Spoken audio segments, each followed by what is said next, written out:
Oh man. Sometimes I hate how much YouTube can change their overall things on their whatever they do. But live streams are always easier, even if you don't get everything completely different. Um, Let me actually see if I fucking appeared on my own goddamn channel. Just give me a second. Just give me a damn second. Oh yeah, we are live. Would you look at that? Yeah. What's going on, everybody? Those of you who've managed to check in. I don't think there'll be any more people, but hey, welcome to episode 1 of Sucker Punch Sunday. This is gonna hopefully be a weekly or bi-weekly Sunday podcast style live stream that I'll be doing on YouTube. Uh, just because I'm gonna have a lot more stability in doing a lot of these things over the next course of time. Shout out P Money. Seeing the comments kind of creeping in here a little quickly, but yeah. Hopefully, this becomes a thing, a consistent thing. Back to when I was doing a lot more consistent videos. I'll have my Sunday evenings freed up to just talk about boxing, which should be good. But shout out to y'all. Also shout out to a lot of my brothers in the LDBC. That's the team I rep. If you have a problem with that, please go put your intentions into other things in your life. Um, Shout out to Factory King. I'm doing good. I just got back from Vermont. I went up to Vermont for the weekend. It was pretty good. I actually enjoyed my time up there. I'm actually gonna go try to go back a little bit more. If anybody who's out in the Vermont area that listens or tunes in to any of my YouTube videos, shout out to y'all. I really enjoyed my time up there. But nonetheless, just to give you guys some perspective on what I'll be going through today, I put it in the description. But I'm gonna first do a recap of yesterday's, eye-popping fights. I'm not always gonna get into too many crazy fights. Um, I'm also gonna talk a little bit about Mikey Garcia. I'm gonna give you my thoughts on the Derek Chisora versus Dillian White rematch. I'm also gonna give you a preview of Alexander Usyk versus Tony Bellew. And of course, I'm going to give you another segment called Numbers on the Board, where I will be talking about Deontay Wilder and Tyson Fury in their upcoming fight that is going to be due on pay-per-view. So those are the topics for this Sunday, 5 topics. Um, yeah. Yeah, Bakri. I don't know. I mean, a lot of UK fans for some reason believe that um, the Joe Calzaghe win over an old Roy Jones would resonate if they were in their primes. Motherfuckers are smoking crack if they believe that. But let's go into the ringside recap. But let's talk about Nonito Donaire, the Filipino Flash, who turned back the clock, getting a stoppage win over Ryan Burnett. Um, what do I make of that fight? I mean, Donaire has always been somewhat of a game opponent. Um, Outside of the Guillermo Rigondeaux fight where he got absolutely dominated and he managed to get a knockdown in the 12th, but couldn't really muster up anything behind it. Got his face broken in that fight. Um, he was game when he fought Nicholas Walters, but Nicholas Walters just absolutely ran through him and knocked him out. And Donaire for the last couple of years has always been trying to challenge himself, so he's always taken on very difficult competitors. I wasn't a big fan when he was given an immediate title shot for the WBO after they stripped Guillermo Rigondeaux. And when he fought Jesse Magdaleno, I thought Jesse Magdaleno won that fight. I didn't think there was anything close about it. I thought that it was an 8-4 typical type of fight. Donaire just lost to the better guy. And since then, he's fought fights here and there versus guys you would pick to beat him. And that's what this fight kind of felt like initially. Initially, you thought that Ryan Burnett was just gonna beat Nonito Donaire, You know, he picked him as an opponent. It was the easiest guy to pick, considering that Donaire once fought at 126 pounds, and he had to drop all the way down to 118 and over the course of his last couple of years, he's made his way down to more and more weight. But now, uh, Burnett went into this fight and he got hurt. Not like from a punch or anything, or at least I don't believe so, from a punch. But he looked like he had to just retire with a back injury, and I know a lot of people were gutted for him. But I believe in the universe, and I believe the universe always puts whatever energy you put out there comes back to you. And I think that this loss for Burnett was one that you have to take a closer look at, because this is a guy who he vacated his titles not to fight certain opponents in this division. When Rodriguez, I think, yeah, Evan Rodriguez, when he not Evan Rodriguez, Emmanuel Rodriguez. When Emmanuel Rodriguez was the mandatory challenger for the IBF Super Bantamweight title, Burnett gave that title up. And Manny Rodriguez came in there and he did his thing. He won. Um, Zolani Tete wanted to get that fight for the longest period of time, and it just didn't seem like it was going to happen. So with Donaire coming in there and shaking things up, probably the biggest upset so far in the World Boxing Super Series like Classic, this is probably the biggest upset so far, to be honest. And I think a lot of people, in my opinion, are overlooking the things that have come back to bite Ryan Burnett back. For Danilo Donaire, he's gonna fight Zolani Tete, and I know a lot of people are gonna give him an opportunity to keep himself in that fight. There, not a lot of people are not a lot of people really think that Zolani Tete is just gonna walk through Danilo Donaire. But what I will say is, I want to see how Tete does with Floyd Mayweather Sr. in his corner.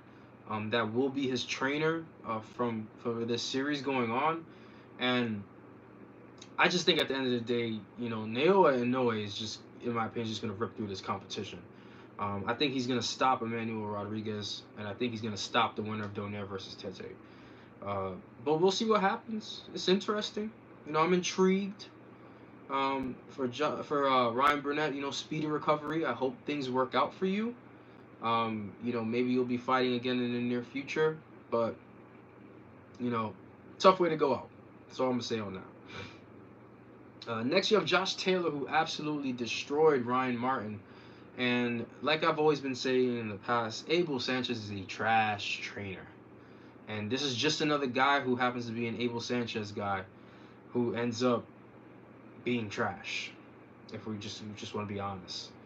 I know a lot of people give Abel Sanchez a lot of credit for I don't know what reason. Um, but in my opinion, I don't think he's a good trainer. I've been saying that for a while. And here we have another dude who is trained by him that walks in with no game plan when his opponent starts to make adjustments. And here it was again with Josh Taylor just beating him to the punch and punishing him for 6 rounds. You know, did they not look at anything that Victor Postal did and try to implement it? Did they not look at anything in the game plan? It just seems like they just went in there and they tried to, put some type of their will onto him, and Josh Taylor just ate that shit up and spit it back at them. For Taylor, I don't know who he's fighting in the next round. I'll have to take a closer look again at it. But for Josh Taylor, you know, I think he's fighting Ivan Baranchyk, and that's a good fight. I think, that's a dangerous fight because Baranchyk got hit. But you know, it's interesting. We'll see what happens. It's cool. I like it. You know, so it's a good fight. Can't really make much of it. But you know, we got to get into the fights that I don't like. Um, so I posed the question of, is Mikey Garcia crazy? I think Mikey Garcia is crazy. I think Mikey Garcia got big nuts at the same time. This is a guy who's really jumping to want to fight Errol Spence. I thought it was just a joke. You know, it's like, Mikey, you know, that's cool. But he's serious about fighting Errol Spence. He's dropping titles to fight Errol Spence. He's seeking Victor Conti to put on weight to fight Errol Spence. You know, that you're not, if you're making those moves, that means you're serious. And that's why I really got to ask the question of, is Mikey Garcia crazy? Is he willing to give up what he could be doing right now at lightweight for the sake of getting absolutely pulverized by a top three welterweight? You know, and I think for most people, they believe this is suicide, and I do too. You know, these matches have happened in boxing before. What makes this a little differently, in my opinion, and why I'm not going to compare this to other guys in the past, is Mikey Garcia is an accomplished fighter. And I think that we're overlooking his accomplishments for this matchup. He's also a guy who many people believe is in his top five for pound fighters in the sport. So he has at least earned somewhat of a credibility mark to be able to say that I want the best welterweight or one of the top three welterweights in the world, and I'm willing to move up two weight classes in order to do so. The big problem that I have here is for Mikey Garcia, there is a lot of geography that he can claim at lightweight. And I think had Mikey had already wrapped up lightweight, and due to his background of already being a champion at 140 pounds and they're going to go through a tournament, then I would be okay with him fighting in Errol Spence. But I feel like because Vasyl Lomachenko is still at lightweight, I would love for Mikey to just put Vasyl Lomachenko on his resume, because I'm one of the very, you know, I'm in the minority because I believe that Mikey Garcia can beat Vasyl Lomachenko.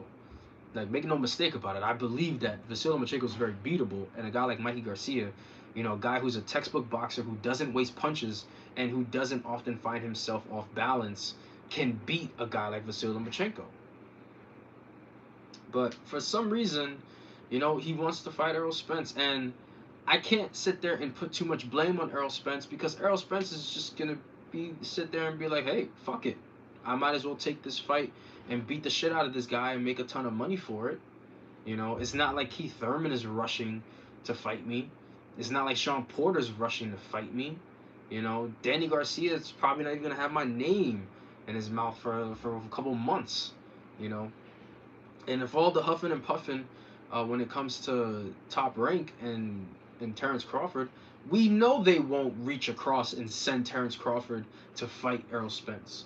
We know they won't do it. I mean, look at the numbers as far as who's been doing better ticket sales. You know, Errol Spence on a lesser platform has generated more ticket sales overall for his audience. And then at the same time, you know, he's outsold Terrence Crawford in both his fights that they fought. They fought twice this year. Errol Spence has outsold Terrence Crawford in both those different types of fights that they fought. So I think a lot of people are overlooking what Errol Spence has accomplished this year as a fighter. And I would have loved for Errol Spence to get a third fight in this year. I'm not quite sure why they didn't hold it off, and it seems pretty obvious that they're gonna want it because of Mikey Garcia. But here's what I will say about what kind of makes this fight between Mikey Garcia and Errol Spence somewhat, uh, I want to say maybe hypocritical.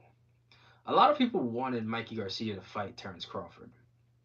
And if a lot of people still want Mikey Garcia to fight Terrence Crawford, then I think those same individuals shouldn't be having much of a complaint about Mikey Garcia wanting to fight Errol Spence. You know, they're both essentially in the same division at this point. And I think a lot of people would be fine if Mikey Garcia were to fight a Terrence Crawford right now. But I think shitting on Mikey Garcia for wanting this fight, but also wanting him to fight a Terrence Crawford, is not the way to go about it. I don't think the fight should happen simply because of the size differential. Um, you know, the gap between it. Errol Spence is a guy who's going to have at least somewhere around 3 to 4 inches in height advantage. He's going to have somewhere around 3 to 4 inches in reach advantage. He's probably going to outweigh Mikey by a good 15 pounds. This is a big guy. But we'll see what happens. P Money said, I just think the timing of the fight isn't right. I feel like both have a lot of unfinished business at their weight classes, but I understand why Mikey's looking at this opportunity. It's a win-win for him.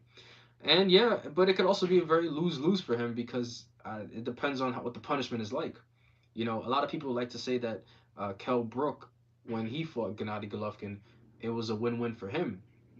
Yeah, the guy had a big opportunity to get a big fight, and he, you know, he made a lot of money, but he got his face broken. He's shortened and he shortened his boxing career. You know, there's not many fights that people really want to see Kell Brook fight anymore, other than Amir Khan. And to make matters worse, this guy ruined his ability to properly adjust to a weight class. He went from 147 to 160, and then he had to shut himself back down to 147. And then, like I told everybody, I said him moving down in weight back again was going to be the killer because he shouldn't have taken this fight. And when he lost to Errol Spence, he had to move up a division. Now he's going to move back again down. So he's doing more stress to his body. And that's something that could be very real for a Mikey Garcia. If he's going to try to make 147 healthy, you know, not try to be on the lesser weighted side where, you know, maybe he comes in at 144. But if he wants to fully go in there full fledged, he's not going to be able to make lightweight after this. You'd be lucky to see him try to even potentially be able to make 140, in my opinion. So that's another aspect to a big, real lose-lose for him. But hey, I mean, if it's Mikey Garcia, he's an accomplished fighter, and you know maybe he knows something that we don't know. You know, I'm not gonna put too much. I'm not gonna make put too much stress or bite too much into it. Another fight that I don't really like that we're gonna talk about is the Dillian White Derek Chisora rematch. Now, the only reason I don't like this fight is because of one person, and that is Dillian White. And I'll tell you why I don't like it. I didn't like it because I don't like this rematch specifically because Dillian White paraded himself and called out Luis Ortiz just to tuck his tail and go running. And the fact that a lot of people are trying to salvage this rematch for the sake of what happened in the first fight and are overlooking this kind of pisses me off. Now, had Dillian White not said a thing about Luis Ortiz, had he just, and anytime somebody asked him, hey, what about Ortiz? Hey, I'm focused on Derek Chisora. I want that rematch. If he would have taken that approach, I wouldn't have cared to bash this rematch because it's still a good fight. You know, Dillian White and Derek Chisora are basically even level. I don't know, a lot of people sitting there talking about Dillian White is this and that. Trust me. And the guy, in my opinion, is a very beatable guy. He's not going to be a guy, in my opinion, who's going to be spoiler. Do I sit there and do I think that a guy like Derek Chisora can beat him in the rematch? Absolutely. But why do I hate this fight? I hate this fight because of all the bullshit. I hate the fact that every time he got his bluff called, he came up with another fucking excuse. Like, you can't be a fighter and do that because you had a better fighter that was willing to step in. That's one of my biggest issues when it came to that. Yo, what's up, Reef? You can't sit there and parade around and act like you are, you know, this unmatched challenge that nobody really wants to fight you. And then you call out a guy who, in my opinion, would destroy you. And all of a sudden, like, you start shifting demands. You start shifting what you want. And the guy calls everything out. And all of a sudden, it's, oh, we're not focused on that fight. Come on. Like really, the writing was on the wall. You know, how do you go from saying that? Here's the stupid shit about Dillian White when it came to this Luis Ortiz fight. He sat there and said that Luis Ortiz wanted more money than what they were willing to give up for this fight. If that was the fucking case, you would have just taken the WBC Eliminator, because the WBC Eliminator would have came with a purse bid attached to it. Had you not agreed to the monetary, you know, offers that I put on the table, and if the guy just said, you know, fuck it, I don't want any of this money, it would have went to a purse bid, and then you could have fucking bid on a certain price that you know nobody else would have matched, and if it was still under the amount of money that was going to be sought after, you would have gotten a win-win. You would have won a purse bid for a value of the amount equal to what you either offered or potentially even less. And maybe that looming purse bid would have forced Luis Ortiz to take the offer that was on the table. But you didn't explore that. You know, that was one. That's my big issue with it. And secondly, when Luis Ortiz said, you know, fuck it, fight me on the Wilder versus Fury undercard, you said no, fight me on December 22nd. And all these fans then beat up their fucking chests, run around saying, yeah, I bet you he won't fight him on the 22nd. Yeah, he's not gonna fight him on the 22nd. And then Luis Ortiz says, yo, send the contract. Ain't it funny how like send the contract is different now? All of a sudden, there there is no like tension placed on the contract. You know, when it comes to certain fighters, I find that very interesting. But Luis Ortiz said, "Hey, I'm willing to come to your turf December 22nd and beat you." All of a sudden, our main focus is Derek Chisora. If it doesn't work out, maybe we fight a Luis Ortiz. Really? You fucking really? Are you really serious about this? That's one of the. This is why I don't like this rematch. You can't sit there and create an entire 3-week feud with another fighter, and in the same fucking breath, you know, use every obstacle in the book not to fight him. Turn around and fight the guy who you had the intentions of all along fighting. And then I have to hear people talk about sweeping this shit under the rug. You know, oh, it's a good fight. It's a better fight. For who? For you, because maybe that you accept mediocrity when it comes to boxing, but it's not for me. I wanted the better fight in Luis Ortiz. There were a lot of fans who wanted the better fight in Luis Ortiz. But you thought I was just gonna like be okay with this fight? I would have been okay with this fight had he not done what he did. So that was one of the big reasons why. But I'm gonna move on to a fight that I like, and that is Alexander Usyk versus Tony Bellew. I'm gonna give you my prediction. I'm also gonna talk a little shit. This fight is not competitive. I just want to make everybody aware of that. Alexander Usyk has been beating up top 10 cruiserweights for the last 2 years, all consecutively. He's also been dismantling top 3 cruiserweights the last year.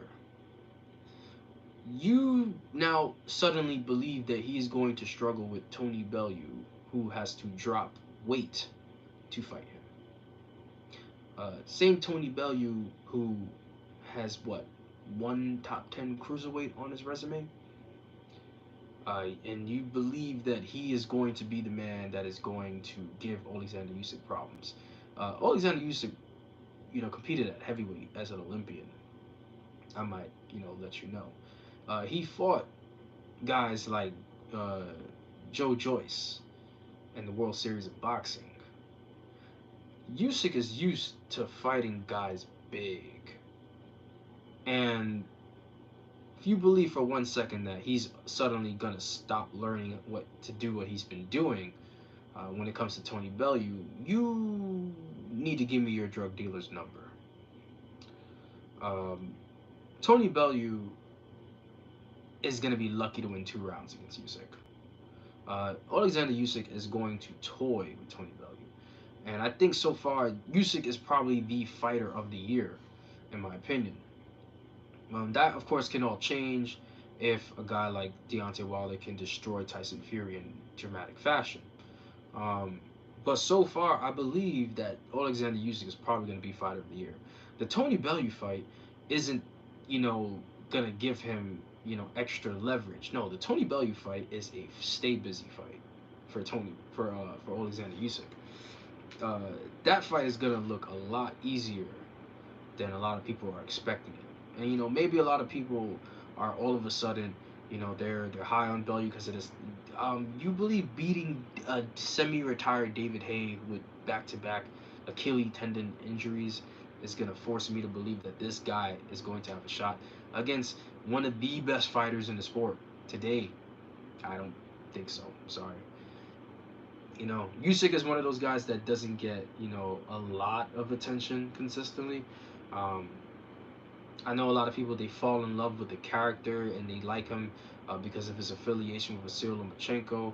And let me just squeeze in and just say I am absolutely happy that Vasyl Lomachenko's father is no longer his main trainer, because I felt like Vasyl Lomachenko's father was holding him back as a pro. I believe that amateur style that Lomachenko's father implemented in Usyk was great for the amateurs, but as a pro, no.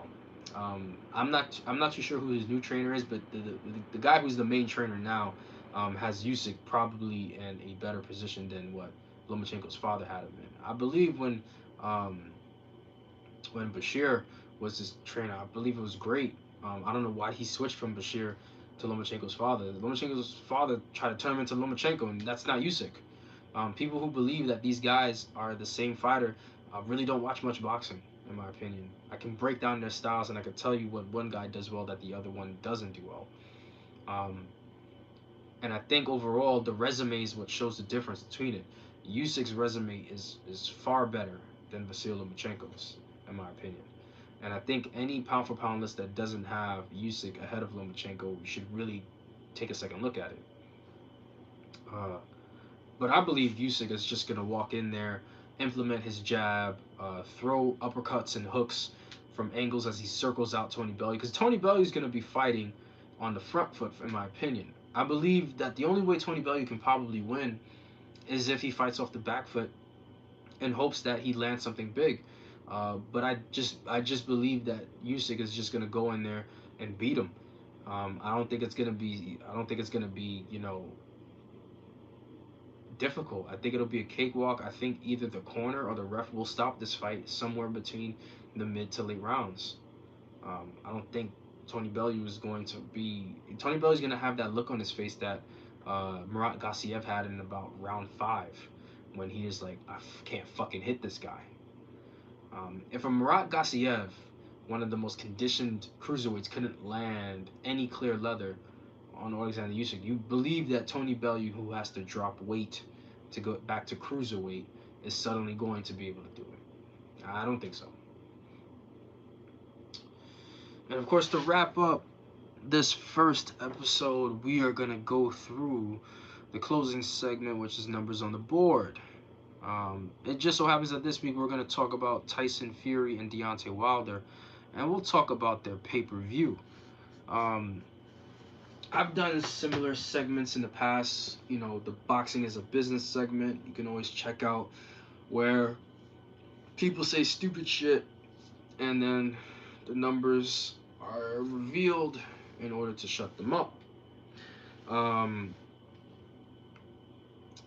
Deontay Wilder versus Tyson Fury as a fight has been promoted very well. I believe so far they are getting closer and closer to a 10,000 seated venue, which in my opinion is a very good number considering what venues are for the U.S. market and especially for the Staples Center. What I did notice about the Staples Center is the maximum capacity for a boxing fight is 21,000. They have elected to close off that very top row. So I believe that somewhere around the basketball range in terms of seating is what we'll get, anywhere from 15 to 16,000. If Wilder and Fury, in my opinion, can do somewhere around 13, 14, that is a huge achievement, especially because this would be the first time either guy's headlining in a venue they've never fought in. Now, when you look at other aspects to it, well, the goal here for Deontay Wilder is this is the fight that he needs to show what his worth is. And what I mean by worth is if, and I believe he will beat Tyson Fury, what does he go back and show Eddie Hearn and Anthony Joshua 3 weeks later when all the numbers are settled? Because I believe it's foolish to negotiate your next fight before your last fight is up. And the only exception really to it is if the fight that you're taking is a complete utter mismatch. Which is why Joshua and Vlad were able to get a deal done. Nobody felt that a guy like fucking Eric Molina was gonna do shit. to him. You know, that's why Canelo Triple G was finalized. People didn't believe that, you know, Chavez Jr. was gonna do shit to Canelo. So when people talk about, well, why can't he just negotiate a fight? You know, it's been done in the past. Tyson Fury ain't no Chavez Jr. He's not no Eric fucking Molina. You know, this is a big fight. You know, and I looked at all the UK polls. Like majority of them have Fury coming out on top. So for anybody who is screaming from that side of the world, saying that this is a mismatch, your own people don't believe so. So obviously they see some sort of value there. But when you look at it in context, the pay per view will cost $74.95, and the Staples Center venue's seating, in my opinion, I think it'll cap off somewhere around 18,000 in maximum space. Now, when you line up those numbers with Anthony Joshua's highest revenue fight, which is the Vladimir Klitschko fight, their pay per view revenue was $33 million USD. And their gate was a $10.4 million gate. And this was the fight that Joshua and Vlad fought in Wembley Stadium. Now, for Wilder versus Fury to equal the same pay-per-view revenue as Joshua versus Vlad did, they would need to generate 440,000 pay-per-view buys in America. I am strictly doing these numbers for America, might I let you know. And the reason why is because the American pay-per-view is priced significantly higher than the UK pay-per-view. When you look at what their expectation is, the expectation from Showtime is that they get 350,000, which is about 100,000 less than what they would need to equal Joshua. But on that expectation, they would make $26 million in terms of, you know, pay-per-view revenue, which is about 7 mil short. I personally expect the venue to cap out at 12,000 people. But, you know, a 12,000 seated venue in the US is a great number, might I let you know. A lot of people in the UK wouldn't understand it. But in the US, a 10 to 12K venue, for especially for boxing, is definitely a good number. If they hold themselves to the expectation of a 350K pay-per-view buy, and let's say the expectation is to sell 10,000 tickets, and should Wilder win, I believe 45% is more than compromising. I believe 45% is a great number in terms of what Wilder's split should be if he takes those numbers into the Joshua negotiations. Now, if there is an upside of 444,000 buys, and let's say the venue does the close to the maximum capacity or anywhere from 16,000 on up, if I'm Deontay Wilder, I'm saying I want 50-50, because those numbers would mean that he's able to generate more in a niche market that is willing to spend more money than Anthony Joshua in his own home country, where there are more people paying for a lesser cost for what they're doing. And that is because their economy cannot be matched. Now, if that's the case, I honestly think that Hearn and Joshua are going to have a lot on their hands to handle. Now, here's the big kicker. This fight is also a UK pay-per-view. Now, if those UK pay-per-view receipts and Wilder gets the high expectation of 440,000 buys at a 16K venue, yeah, that's not going to be good for Joshua and Hearn. Because if that UK pay-per-view does even remotely close to the same amount of buys in the US, that's going to add on about a third of its revenue. You know, I'm not expecting huge UK pay-per-view buys numbers, but I would be a little bit worried for Hearn and Joshua if those things do come to fruition, because now you have a guy who is utilizing your market in order to sell fans, and that could be problematic to you, because not only can he sell in his own market, but now he can pitch and sell into your market. That makes him more valuable than your guy. And it doesn't really matter how much you pay your guy per fight. Um, when it comes to generating profit and revenue because of that generating revenue and generating profit from that revenue, there is going to be a clear line of who should be making more based on the money that is generated, not necessarily the guy who is paid more. But this is very interesting, and I know the fight's a little more than a month, well, a little less than a month away. Um, but I think they're doing well competitively as far as making this one look very interesting. Tyson Fury doing the promotion that he needs to put into this fight because he knows how big of a stage this would be if he wins the fight. And I think for a lot of people who've been praying on this fight not happening, or praying that it falls through, or praying that both guys somehow mess it up, I think you need to take a step back and really think about yourselves. Um, but yeah, well, thank you to those who tuned in. For those of you who will be on archive, make sure you leave a comment. Let me know what you think. Make sure you subscribe, like or dislike this video. It doesn't really matter to me. And more importantly, you know, make sure you guys watch some boxing. You know, at the end of the day, this is what we all do. I'm gonna get out of here.